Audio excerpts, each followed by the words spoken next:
তো আজকে আমরা বীরপুর তেজেন ঘোষ আমারই দাদা তেজেনদার জমিতে গত বছরের আগের বছর আমাদের দাদার এইরকম ধনেতে এবং পেঁয়াজে আমরা প্রোডাক্ট ইউজ করেছিলাম।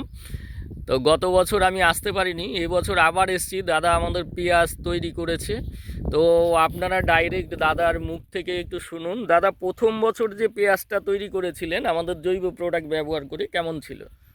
অনেক ভালো ছিল, অনেক ফলন একটু বেশি জোরে পেয়েছি। বলবেন। ফলন বেশি পেয়েছি।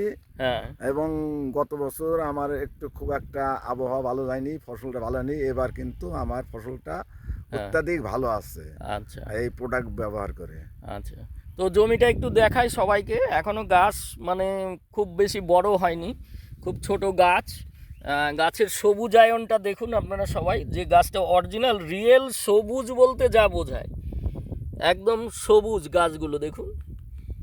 তো পাশাপাশি আর একজন জমি চাষ করেছে যে জৈব প্রোডাক্ট, আমাদের জৈব প্রোডাক্ট কিছুই ব্যবহার করেনি।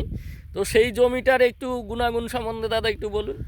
সে জমিটা ধরেন ওটা একই সঙ্গে দুজনেই করেছি। সে আমাদের প্রোডাক্টটা করেনি, এই প্রোডাক্টটা, কিন্তু তার রোগ এসে গেছে গা। এই যে হলুদ ভাব যেটা দেখা যাচ্ছে, এটা রোগ এসে গেছে। হ্যাঁ। এবং আমাদের ওই ভূয়াস্ত্রটা ব্যবহার করলে এই সব রোগটা আসে না। হ্যাঁ। হ্যাঁ। আর যে ওদের যে পচনটা লেগেছিল সেই সময় ওদের প্রোটেকশন, আর আমরা কি প্রোটেক্ট করেছিলাম, আমাদের কোন প্রোডাক্ট দেওয়া হয়েছিল? আমাদের প্রোডাক্টে ফলনটা ভালো হয় এবং পেঁয়াজ সম্বন্ধে ভালো জানি, বড় বড় পেঁয়াজ হয়। হ্যাঁ, এবং কোনো রকম রোগ আসে না।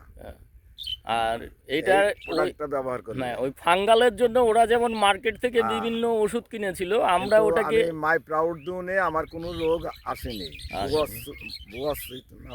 হ্যাঁ, ভূয়াস্ত্র তো তলায় দিয়েছে, তলায় দিয়েছে ভূয়াস্ত্র এবং মাই স্প্রে। হ্যাঁ, এর সঙ্গে মাই প্রাউড এবং মাই স্প্রে, এই দুটোই ব্যবহার করেছি। আমার একটু রোগও আসেনি, একটা হলুদও হয়নি। আচ্ছা, খুব সুন্দর আছে।